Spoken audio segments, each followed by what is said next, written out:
علم کا کوئی لمٹ، کوئی عمر، کوئی حد نہیں ہوتا۔ علم کا مقصد، ایجوکیشن کا مقصد، نالج کا مقصد صرف سرٹیفکیٹ حاصل کرنا، صرف ڈگریاں حاصل کرنا نہیں ہونا چاہیے۔ علم کا سب سے پہلا مقصد ہونا چاہیے ہمارا رب ہم سے راضی ہو، کیونکہ ہماری پوری زندگی کا مقصد ہے ہم اپنے رب کو راضی کریں۔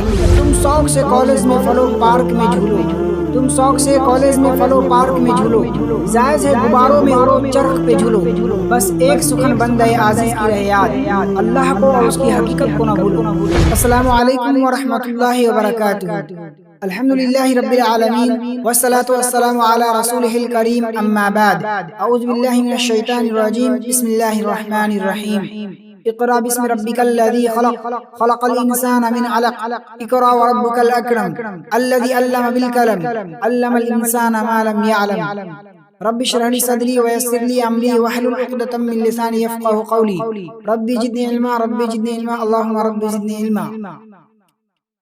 لکھنا نہیں آتا تو میری جان پڑھا کر، لکھنا نہیں آتا تو میری جان پڑھا کر، ہو جائے گی تیری مشکل آسان پڑھا کر۔ پڑھنے کے لیے اگر تجھے کچھ نہ ملے تو چہروں پہ لکھے درد کے عنوان پڑھا کر۔ لا ریب تیری روح کو تسکین ملے گی تو قرب کے لمحات میں قرآن پڑھا کر۔ محترم بزرگوں، دوستوں، دینی بھائیوں، پردہ نشین ماں بہنوں اور پیارے بچوں، آج کی اس مجلس میں آپ لوگوں کے سامنے علم اور اس کے تعلق سے کچھ باتیں پیش کرنا چاہتا ہوں۔ اللہ تعالیٰ سے دعا ہے کہ ہمیں سچ بات کہنے اور اس پر عمل کرنے کی توفیق عطا فرمائے، آمین۔ محترم سامعین کرام، اللہ تعالیٰ نے انسانوں کو پیدا کرنے کے بعد جہاں اسے بہت ساری نعمتوں سے نوازا، ان نعمتوں میں ایک عظیم نعمت علم کی نعمت ہے۔ علم کا لفظی معنی جاننا اور آگاہ ہونا ہے، یعنی علم کے حصول سے انسان نہ صرف خود اپنی ذات کے بارے میں آگاہی حاصل کرتا ہے بلکہ اس کائنات کے مختلف مظاہر کو سمجھتا ہے اور اللہ تعالیٰ کی پہچان حاصل کرتا ہے۔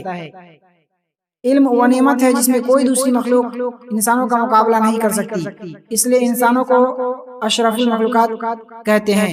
قرآن مجید میں اللہ تعالیٰ ارشاد فرماتے ہیں، قل هل يستوي الذين يعلمون والذين لا يعلمون۔ اے نبی آپ فرما دیجیے، آپ کہہ دیجیے، جو لوگ علم رکھتے ہیں اور جو نہیں رکھتے ہیں وہ دونوں برابر نہیں ہو سکتے۔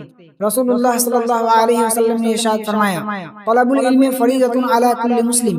علم دین حاصل کرنا ہر مسلمان مرد اور عورت پر فرض ہے۔ علم کا کوئی لمٹ، کوئی عمر، کوئی حد نہیں ہوتا۔ علم کا مقصد کیا ہونا چاہیے؟ علم کا مقصد، ایجوکیشن کا مقصد، نالج کا مقصد صرف سرٹیفکیٹ حاصل کرنا، صرف ڈگریاں حاصل کرنا نہیں ہونا چاہیے۔ علم کا مقصد صرف پیسے کمانا نہیں ہونا چاہیے۔ علم کا مقصد صرف نوکری پانا نہیں ہونا چاہیے۔ علم کا سب سے پہلا مقصد ہونا چاہیے ہمارا رب ہم سے راضی ہو، کیونکہ ہماری پوری زندگی کا مقصد ہے ہم اپنے رب کو راضی کریں۔ جس رب نے، جس خالق کائنات نے ہمیں علم جیسا نعمت سے نوازا، اس کے عطا کردے علم کے ذریعے ہم اس کی پہچان حاصل کریں، اس کی عبادت کریں، اسے راضی کریں۔ قرآن مجید میں اللہ تعالیٰ ارشاد فرماتے ہیں، قل ان صلاتی ونسکی ومحیای ومماتی للہ رب العالمین۔ اے نبی آپ کہہ دیجئے، بے شک میری نماز، میری قربانی، میرا جینا، میرا مرنا سب اللہ رب العالمین کے لیے ہیں۔ اکبر الہ آبادی کا ایک شعر ہے، تم شوق سے کالج میں پھلو پارک میں جھولو، تم شوق سے کالج میں پھلو پارک میں جھولو، جائز ہے غباروں میں اڑو چرخ پہ جھولو، بس ایک سخن بندے عزیز کی رہے یاد، اللہ کو اور اس کی حقیقت کو نہ بھولو۔